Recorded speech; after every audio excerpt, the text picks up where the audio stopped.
You ship 5,000 units of beautiful navy blazer. It looks perfect on the table, passes the eye test, ships out. Then the customer wears it in a drizzle and the dye bleeds onto their white shirt.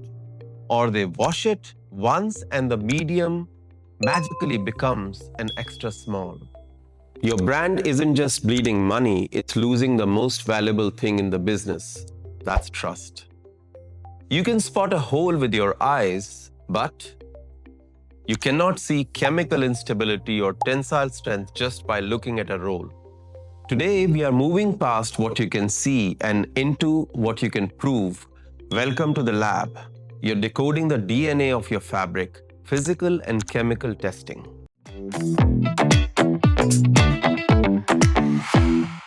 Now, fabric testing is not one test. It is not a bored technician poking a roll of fabric and saying, yes, feels clothy.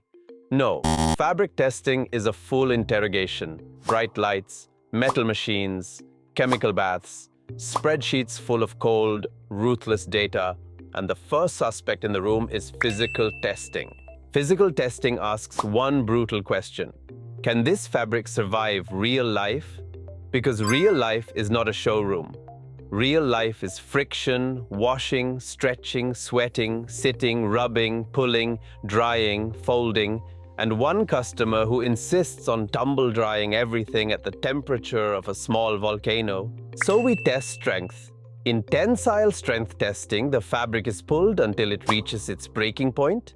ISO 13934 Part 1, for example, measures the maximum force and elongation of textile fabrics using a strip method. In normal human language, that means the lab grabs the fabric, pulls it like a tug-of-war champion, and finds out exactly when it gives up. This matters because a blazer sleeve, a trouser seat, or a workwear knee panel cannot simply surrender the first time someone bends down. If it does, you haven't made clothing, you've made a very expensive public embarrassment. Then comes abrasion resistance. Abrasion is rubbing.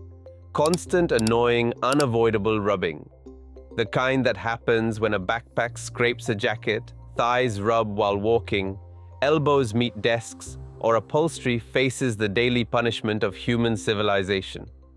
Abrasion resistance is one of the most common physical tests in textile labs, often measured using the Martindale method under International Organization for Standardization, ISO 12947 standards. In simple terms, the fabric is rubbed against another surface thousands of times to see how long it survives before looking tired, damaged, or completely defeated. Then we test pilling.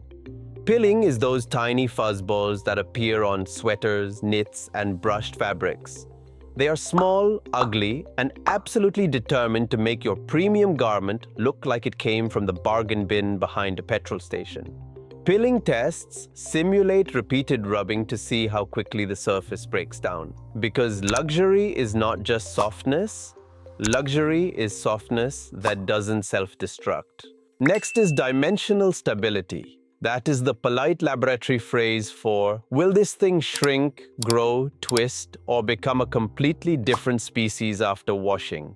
Standards such as ISO 6330 are used for domestic washing and drying procedures in textile testing, often combined with dimensional change measurements to evaluate shrinkage after laundering. And this is crucial because customers forgive many things. A slightly delayed delivery, a box with a dent, even a button that needs tightening, but they do not forgive buying a medium shirt, washing it once, and receiving back a crop top that even their wife couldn't fit in. Physical testing tells you how the fabric behaves under pressure, but chemical testing, that tells you what's hiding inside the fabric itself. This is where we stop looking at the muscles and start decoding the DNA.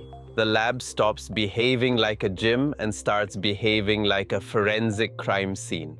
First, colorfastness. Colorfastness tests measure whether dye stays where it belongs when exposed to washing, rubbing, sweat, water, light, or heat. ATCC standards include multiple colorfastness methods, including crocking, washing, perspiration, and pH-related textile tests. This is exactly where your navy blazer disaster happens.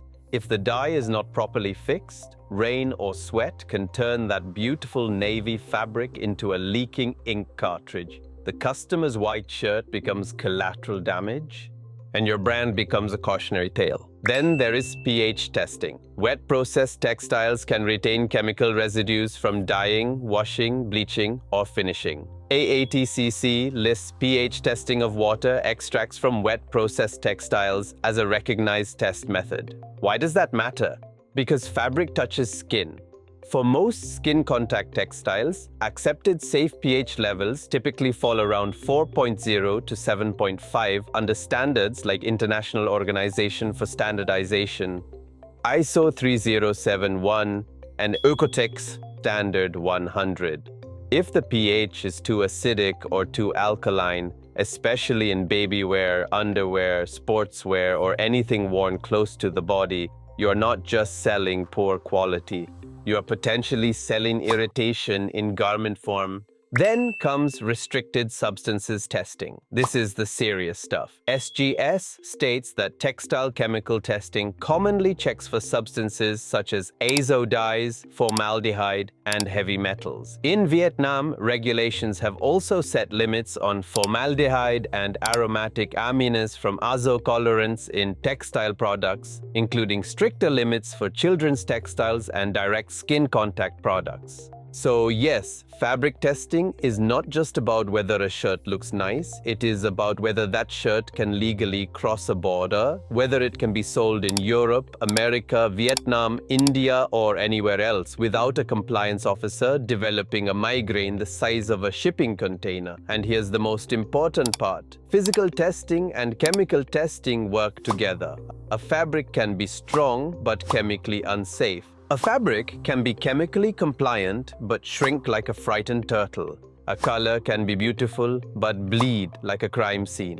A finish can repel water but fail after 3 washes. So, fabric testing is not a luxury. It is not paperwork. It is not something you do because the buyer is being difficult. Fabric testing is the insurance policy between your brand and disaster. Because customers never see the tensile test. They never see the pH result. They never see the Colorfastness rating or restricted substance report. But they absolutely experience the result. They feel it when the garment keeps its shape. They see it when the color stays rich. They trust it when their skin isn't irritated. And they remember it when the product still looks good after real life has had several enthusiastic attempts to destroy it. That is what fabric testing really does. It turns a roll of fabric from a beautiful guess into proven performance. In the factory, we have a saying, data over dreams. You can dream about a perfect collection, but the lab data is what actually makes it real. Now that we have decoded the DNA, we need to talk about the final line of defense. Next episode, we are hitting the inspection tables to master the 4-point system, the math that decides if a fabric roll lives or dies. BSKB Bite-Sized Knowledge Bombs is powered by Blossom 360 program, a fashion educational tour designed to demystify the industry through factory tours and real-world training. Whether you're a student, a designer, or an entrepreneur, Blossom 360 provides the clarity the industry usually hides. Subscribe to catch the next knowledge bomb. Give us a like if you finally feel more like an industry insider. And we'll see you in the next episode.